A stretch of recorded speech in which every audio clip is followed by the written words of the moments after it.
안녕하세요. 양재민 선생님입니다. 지금부터 페어플레이와 스포츠맨십에 대해 알아보도록 하겠습니다. 먼저 페어플레이를 설명하고 이어서 스포츠맨십에 대해 알아보도록 하겠습니다. 여러분이 해야 하는 것은 암기나 완벽한 이해가 아니라 선생님 이야기를 들으면서 큰 그림을 그리기 위한 스케치를 하는 것입니다. 절대 외우려고 하지 말고 선생님이 여러분에게 하는 이야기를 잘 들어주세요. 수업은 다음과 같이 진행합니다. 먼저 페어플레이에 대한 이야기를 나누고 이어서 스포츠맨십에 대한 이야기를 해볼 거예요. 마지막으로 스포츠맨십과 페어플레이의 차이점도 배우기 때문에 오늘 수업을 집중해서 잘 들어주세요. 여러분, 페어플레이라는 말이 언제 어디서 나왔을까요? 페어플레이는 고대 그리스 올림픽에서 시작이 되었습니다.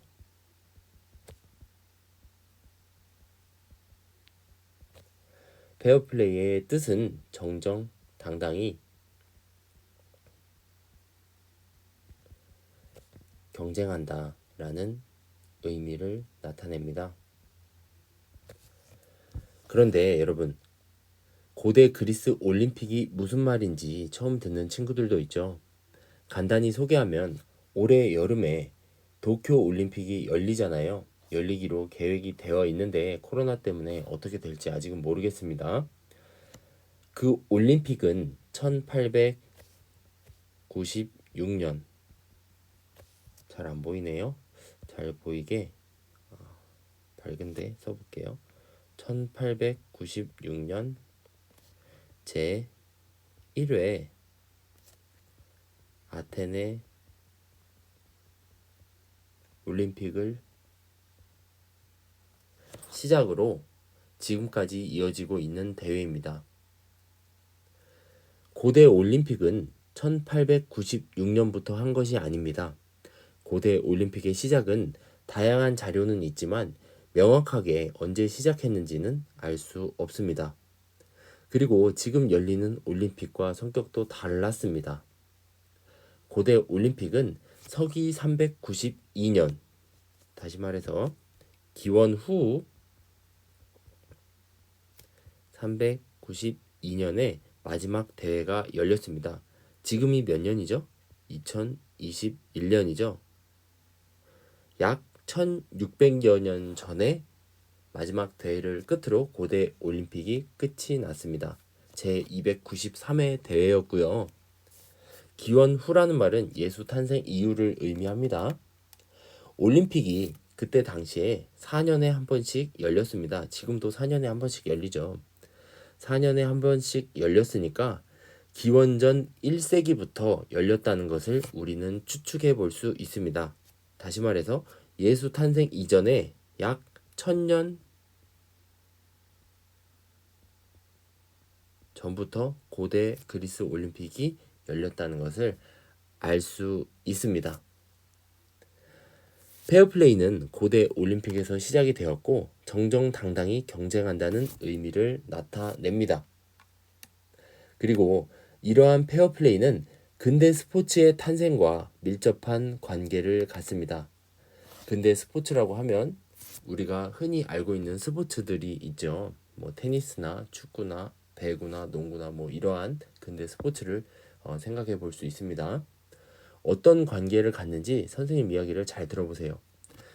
선생님은 예를 들어서 축구를 예로 들어 한번 설명을 해 보도록 하겠습니다. 축구를 맨 처음 시작할 때 축구공은 어떻게 만들었을까요? 상상해 보세요. 나무 줄기를 엮어서 둥글게 만들어서 발로 찼을 수도 있고요. 또 어떤 자료를 보면 돼지의 방광을 엮어서 공으로 만들었다는 이야기도 있습니다. 또 조금 잔인하지만 전쟁이 끝난 후에 적군의 머리를 공으로 만들었다는 이야기도 남아 있습니다. 그런데 너무 잔인하니까 나무 줄기를 엮어서 공을 만들었다고 생각을 해봅시다. 이렇게 공을 만들어서 동네의 친구들 여러 명이 모여서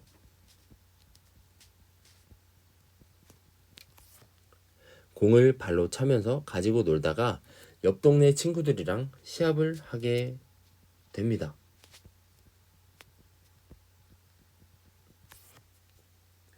그런데 그냥 공만 차면 놀이가 끝나지 않으니까 뭔가 어떤 장치가 필요했어요. 예를 들어서 골대를 만들었다고 생각을 해 봅시다.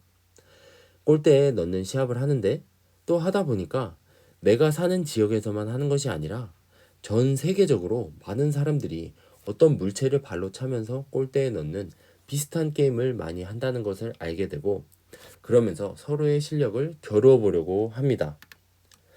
점점 범위가 크기가 커지고 있죠. 그런데 지역마다 놀던 방식이 다르니까 서로 경쟁을 하려면 모두가 받아들일 수 있는 규칙이 필요해집니다.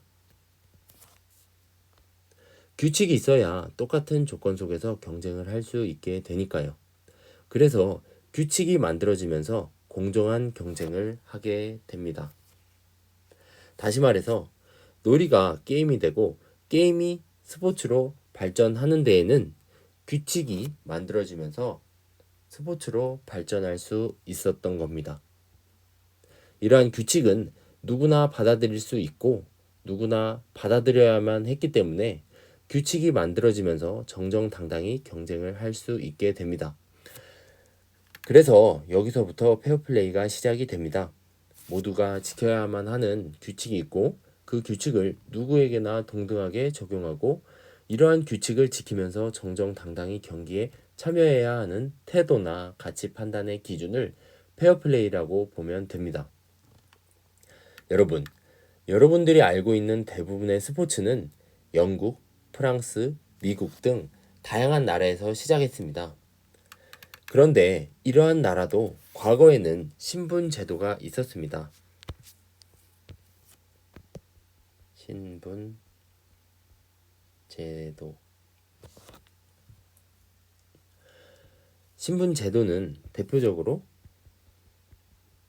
평민이 있을 수 있고 중산층이 있고 귀족이나 왕족이 있죠. 평민은 하류층이고 가장 낮은 계급이고요. 귀족이나 왕족은 가장 높은 계급인 상류층을 의미합니다. 앞에서 선생님이 놀이가 게임이 되고 게임이 스포츠가 되었다고 이야기했죠. 맨 처음 다양한 놀이를 평민이 주로 즐겼고 이러한 놀이가 신분을 넘어서 귀족과 왕족에게 전해지면서 규칙이 만들어지고 하나의 스포츠로 발전하게 됩니다. 그러면 스포츠를 즐기는 모든 사람들에게 당연히 페어플레이가 적용이 될 것이고 특히 스포츠를 주로 즐겼던 귀족이나 왕족의 삶의 방식으로 자리 잡게 됩니다. 즉, 규칙을 지키고 정정당당히 경쟁하는 페어플레이는 승패에 관계없이 스포츠 자체를 즐기는 태도로 자리를 잡게 됩니다. 무엇이? 페어플레이가 스포츠 자체를 즐기는 태도로 자리를 잡게 되었다라는 것을 여러분이 일단 기억을 해 두세요.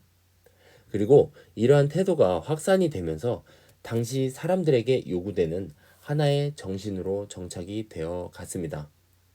다시 말해서 스포츠에만 적용이 되는 것이 아니라 그 당시 사람들에게 요구되는 어떤 사회에서 중요하게 여겨지는 하나의 정신으로 스포츠에서 생겨난 페어플레이가 하나의 정신으로 정착되어 갔다는 것을 의미합니다. 구체적으로 보면 규칙에 복종하고 상대를 존중하고 팀을 위해 최선을 다하는 모습들이 해당이 되고요. 이러한 모습들은 시대적 상황으로 볼 때 모든 사람들에게 요구되는 가치와 일치했습니다. 그래서 페어플레이가 중요한 것입니다. 그리고 이러한 중요한 페어플레이를 학교에서도 가르치게 됩니다. 페어플레이를 학교에서도 가르치게 되었다. 당시 학생들은 학교에서 스포츠를 배웠습니다. 지금도 여러분이 체육 시간에 다양한 스포츠를 배우는 것처럼 그 당시에도 다양한 스포츠를 배웠습니다. 그런데 스포츠를 배우는 것은 단순히 우리 몸을 건강하게 하는 것뿐만 아니라 강인한 정신력과 협동심 같은 도덕적인 성격을 형성하기 위해서도 배웠습니다. 그리고 그 과정 속에서 페어플레이도 배우게 되었습니다.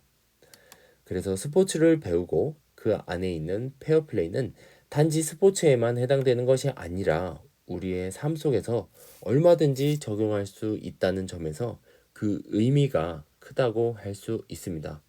우리 삶 속에 적용할 수 있는 이유가 무엇이라고 했죠? 페어플레이는 존중이 포함이 되고요. 배려도 포함이 되고 또 겸손함도 포함이 되죠. 이 외에 많은 가치들이 포함이 되는데 이러한 가치들은 스포츠뿐만 아니라 우리의 일상 생활 속에서도 당연히 요구되는 중요한 가치죠. 그래서 스포츠를 통해 페어플레이를 배우면서 스포츠가 얼마나 중요한 것 그리고 체육이 얼마나 중요한 것인지 여러분이 그 의미를 알 수 있을 겁니다.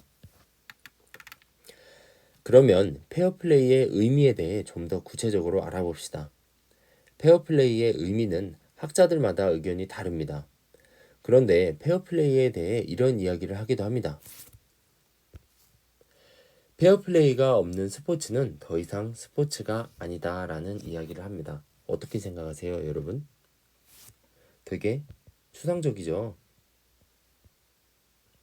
좀 더 쉽게 생각을 해보면 예를 들어서 여러분이 피구를 하는데 페어플레이를 하지 않는다면 피구는 스포츠라고 할 수 있을까요? 예를 들어서 공에 맞았는데 아웃이 되지 않는다거나 나는 말랑말랑한 피구공을 던졌는데 상대팀 선수는 나한테 돌을 던진다거나 이러면 스포츠라고 할 수 없죠. 이렇게 생각해보면 조금 이해가 될 것 같아요.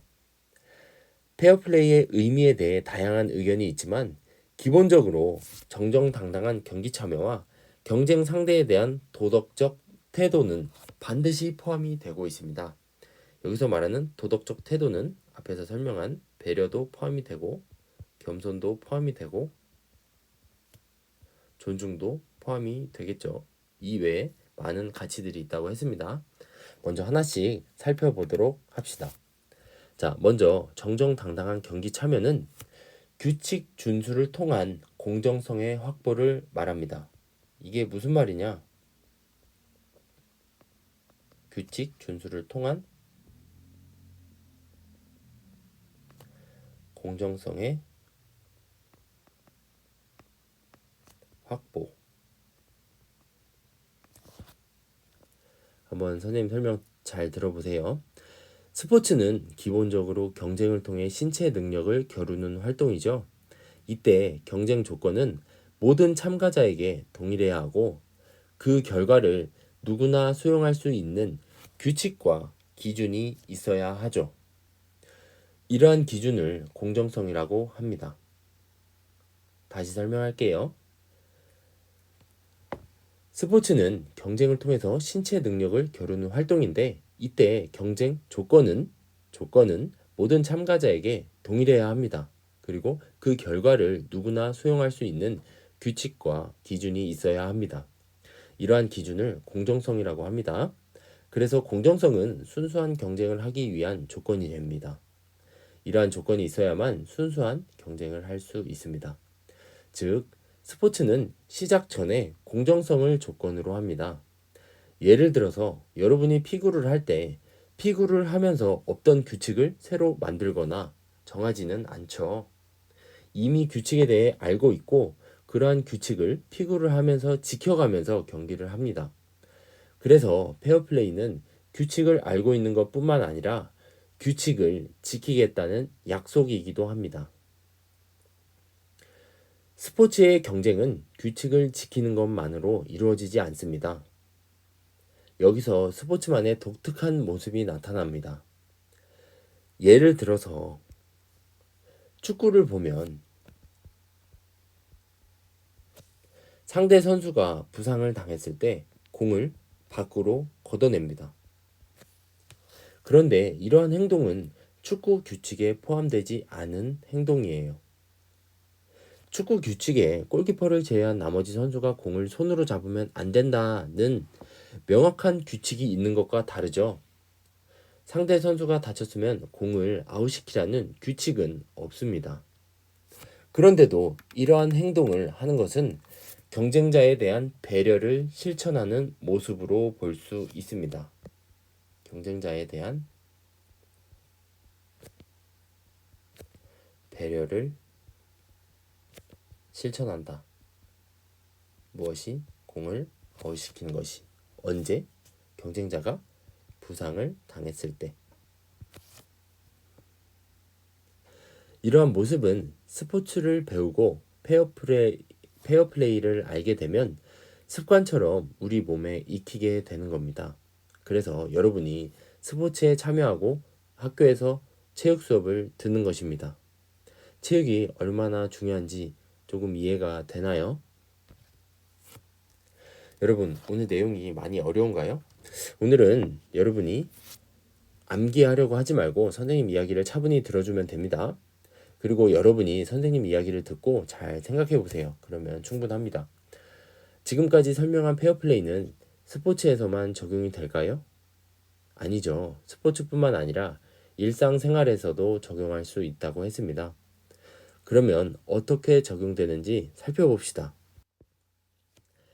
페어플레이는 규칙을 지키는 것이면서 동시에 어떤 행동이나 생각에 대한 평가의 기준으로도 활용이 됩니다. 페어플레이는 규칙을 지키는 것이면서 동시에 어떤 행동이나 생각에 대한 평가의 기준으로도 활용이 됩니다. 먼저 규칙을 지키는 것은 어떤 상황에서 내가 해야 할 행위에 대한 요구와 또 하지 말아야 하는 행위를 금지하는 것을 의미합니다. 예를 들어서 축구를 할 때 페널티 박스 안에서 골키퍼를 제외한 다른 선수의 손에 맞으면 핸드볼 파울이 되죠. 만약 손에 맞은 경우 심판은 바로 파울을 불고 경고나 퇴장을 선언하기도 합니다. 또 페널티킥을 선언하기 때문에 파울을 한 팀은 불리하게 되죠. 또 축구를 할 때 상대 선수를 다치게 할 의도로 태클을 하면 퇴장을 당하기도 합니다. 그래서 페어플레이에서 말하는 규칙을 지키는 것은 스포츠를 할 때 발생하는 모든 상황에서 선수가 지켜야 하는 규칙을 잘 지키면서 경기에 임하는 것을 말합니다. 다시 설명할게요.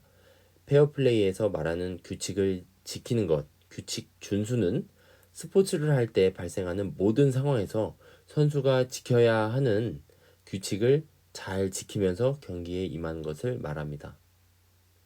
그리고 두 번째로 페어플레이가 평가의 기준으로도 활용이 된다고 했죠. 페어플레이는 어떤 행동이 좋은지 나쁜지, 바람직한 것인지 바람직하지 않은지, 또 가치 있는지 아닌지를 결정합니다. 예를 들어 축구 경기에서 부상으로 쓰러진 상대 선수를 무시하고 공격을 계속하거나 배구에서 득점을 한 다음에 네트 너머에 있는 상대 선수를 바라보고 환호를 하거나 상대 선수를 무시하는 것들은 상대 선수에 대한 기본적인 배려와 예의에 어긋나는 행동으로 바람직하지 못하죠. 이처럼 페어플레이는 올바른 행위와 그렇지 못한 행위를 구분하는 가치 판단의 기준으로서의 역할을 합니다. 가치 판단의 기준. 따라서 페어플레이는 내가 하고 싶을 때만 하고 아니면 하기 싫을 때는 안 해도 되는 것이 아니라 반드시 지켜야 하는 행동 기준이고 스포츠를 할 때 마땅히 지켜야 하는 행동을 결정하는 원리입니다. 이어서 스포츠맨십입니다. 먼저 스포츠맨십의 역사를 알아봅시다. 여러분 혹시 기사도 정신에 대해 알고 있나요? 기사도 정신. 화면에 두 개의 그림이 있는데요. 그 중에 위에 있는 그림을 한번 보세요. 이 그림을 본 적이 있나요? 유럽의 기사의 모습입니다.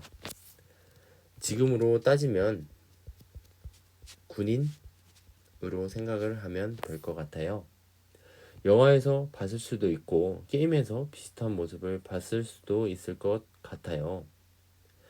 기사도 정신은 기사에게 요구되었던 어떤 태도나 가치를 의미합니다. 대표적으로 기사는 무술 능력이 있어야 했고요. 그리고 성실해야 했고요. 예의가 있어야 했고요. 약자를 보호하려고 해야 했고요. 또 겸손해야 했습니다. 그 외에도 기사에게는 다양한 태도가 요구되었습니다. 이러한 기사도 정신은 시간이 지나서 신사도 정신으로 바뀌게 됩니다. 신사도 정신. 여러분 혹시 신사라는 말을 들어봤나요? 화면의 그림을 보면 힌트가 될 것 같은데요. 오른쪽 아래에 있는 그림을 한번 보세요. 여러분 신사라는 말을 들으면 어떤 것이 떠오르나요? 그림에서처럼 양복을 입고 있거나 매너 있고 예의 바른 멋진 사람을 떠올릴 수 있을 것 같아요. 즉, 기사에게 요구되었던 겸손함, 예의, 무술 능력, 성실함과 같은 태도가 시간이 지나면서 점점 사람들이 일상생활 속에서 지켜야 하는 어떤 매너, 예절, 에티켓으로 흡수가 되면서 누구나 지켜야 하는 가치로 자리 잡게 되었습니다. 신사도 정신이 요구되는 당시에는 여전히 계급과 신분 차이가 존재해서 상류층 사람들에게 요구되는 중요한 태도와 정신이었습니다. 대표적인 신사의 덕목으로는 정직함, 겸손함, 용기 있는 모습, 존중, 배려 등의 모습이 있고요. 그 중에서도 겸손함이 가장 중요하게 여겨졌습니다. 그러면 지금까지 기사도 정신과 신사도 정신을 선생님이 왜 이야기를 했을까요? 스포츠맨십은 지금까지 이야기한 기사도 정신과 신사도 정신이 스포츠에 적용이 되면서 만들어진 새로운 가치였습니다. 기사도 정신과 스포츠맨십의 가치가 스포츠에 영향을 주면서 만들어진 새로운 가치였다라는 것을 여러분이 알아두어야 합니다. 대표적으로 영국에는 16세기경, 즉 1500년대에 귀족과 같은 상류층이 주로 다녔던 학교가 만들어져서 19세기 1800년대, 1900년대까지 이어져 왔습니다. 상류층이 주로 다니던 학교는 모범적인 신사를 길러내는 곳이었습니다. 그곳에서도 스포츠를 교육의 수단으로 사용했는데요. 스포츠는 격식과 품위를 갖춘 신사를 길러내는 뛰어난 교과서였습니다. 그래서 스포츠를 통해 스포츠맨십을 배우고 몸에 익히는 것은 매너와 에티켓을 배우는 하나의 수단이었고, 매너와 에티켓으로 대표할 수 있는 신사도 정신을 익히는 것과 다름이 없었습니다. 이러한 과정을 거쳐서 스포츠맨십은 스포츠 경기에서 누구나 지켜야 하는 행위 기준으로 자리를 잡아갔습니다.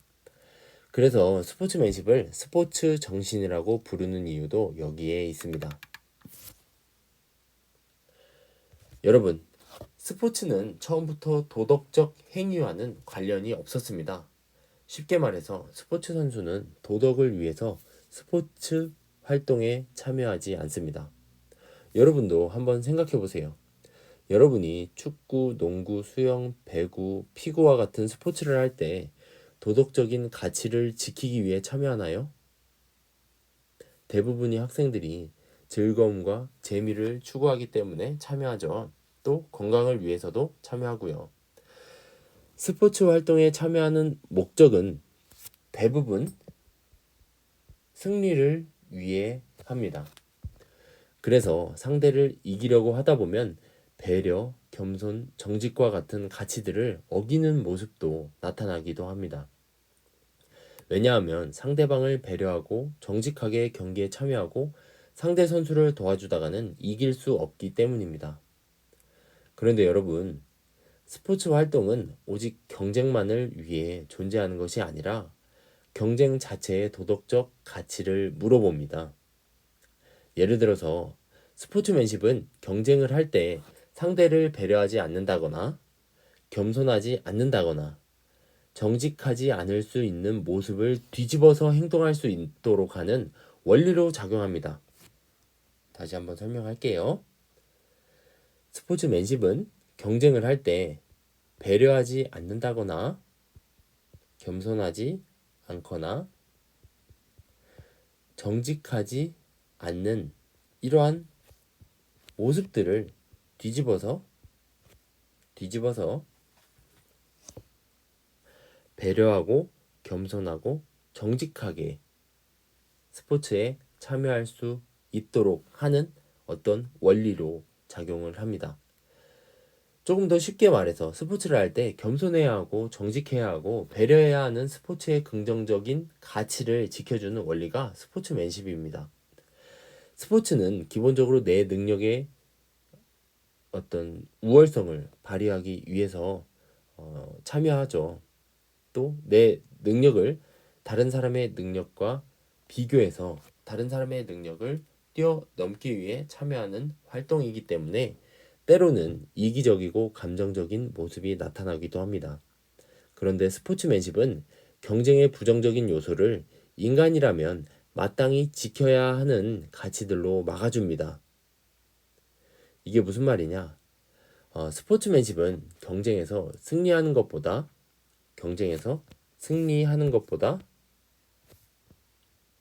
승리보다 배려, 겸손, 정직과 같은 이러한 가치들이 더 높은 가치라는 어떤 판단의 기준을 제시합니다. 무슨 말인지 이해가 되나요? 그래서 스포츠맨십은 경쟁에서 승리하는 것보다 승리에 집착하지 않고 경기 자체를 즐길 것을 선수에게 요구합니다. 그리고 경쟁의 과정에서 순수한 경쟁과 상대방에 대한 배려, 규칙의 준수, 페어플레이, 심판의 권위에 대한 복종 등으로 나타납니다. 그리고 경쟁이 끝나면 결과를 겸허히 받아들이고 패자를 배려하고 승자에게 박수를 쳐주는 것을 권장합니다. 정리하자면 스포츠맨십은 인간이 실천해야 하는 태도로서 매우 구체적인 태도나 정신입니다.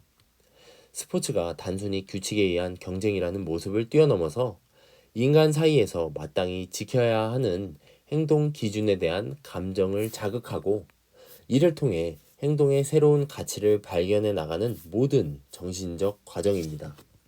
좀 더 쉽게 생각해서 스포츠맨십은 스포츠 자체를 단순히 공놀이나 신체를 이용해서 활동하는 것에 그치는 것이 아니라 스포츠 자체를 가치 있게 만들어주는 매우 중요한 원칙을 의미합니다. 또한 스포츠맨십은 스포츠 선수가 명예롭게 행동할 수 있도록 만들어주는 일종의 도리이기도 합니다. 명예롭다는 것은 사람들이 세상에서 훌륭하다고 인정하는 이러한 모습을 의미합니다. 예를 들어서 자랑스럽다, 존경한다는 의미와 유사하다고 볼 수도 있죠. 스포츠를 할 때 정정당당하게 경기에 임하고 상대를 배려하고 존중하고 겸손한 모습을 보여주고 끝까지 최선을 다하는 모습을 보여줬을 때 팬들은 스포츠 선수를 자랑스러워하고 좋아하고 응원하고 존경하기도 하죠. 이렇게 스포츠를 할 때 스포츠맨십을 발휘하는 것만으로도 명예롭다고 할 수 있습니다. 그래서 스포츠맨십은 명예의 기준이자 도리이기도 합니다. 자, 지금까지 열심히 달려왔는데요. 지난 시간에 배운 스포츠맨십을 우리가 스포츠 퍼슨십이라고 설명을 했던 적이 있는데 이번 시간에 페어플레이와 스포츠맨십을 함께 배우면서 어떤 차이점이 있는지 같이 한번 알아보도록 합시다.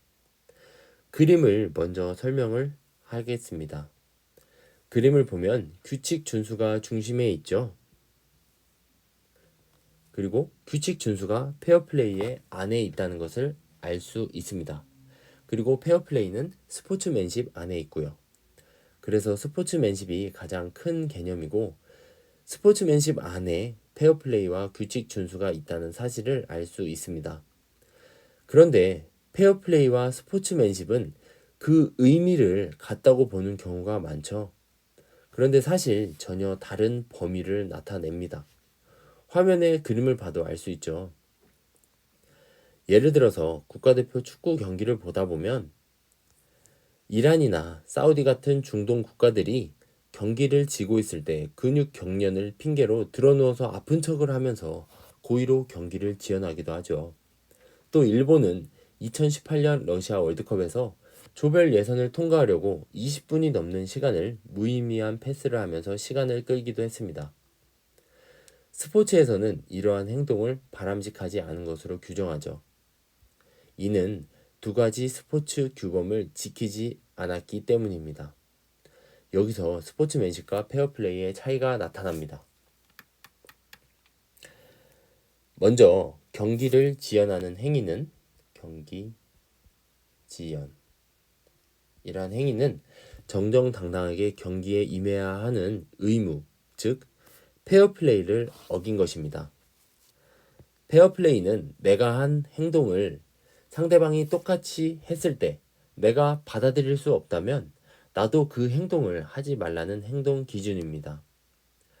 경기를 지연하는 행동이 바람직하지 못한 이유도 이런 공정성을 일방적으로 무너뜨리기 때문입니다. 즉, 페어플레이는 우리 팀에 유리하거나 불리하다는 계산 없이 경기의 공정성을 처음부터 끝까지 유지하고 정정당당히 경기에 참여해야 하는 의무를 말합니다. 또한 의도적인 경기 지연은 스포츠맨십에도 어긋납니다. 스포츠맨십은 경기를 지연하는 목적이나 동기 자체가 문제가 있다고 봅니다. 경기 지연하는 그 행위보다 경기를 지연하는 목적이나 동기 자체가 문제가 있다고 봅니다. 의도적으로 경기를 지연시키고 아픈 척을 하는 것은 오직 승리만을 목적으로 하기 때문에 승리 이외의 다양한 스포츠의 가치를 훼손시킵니다.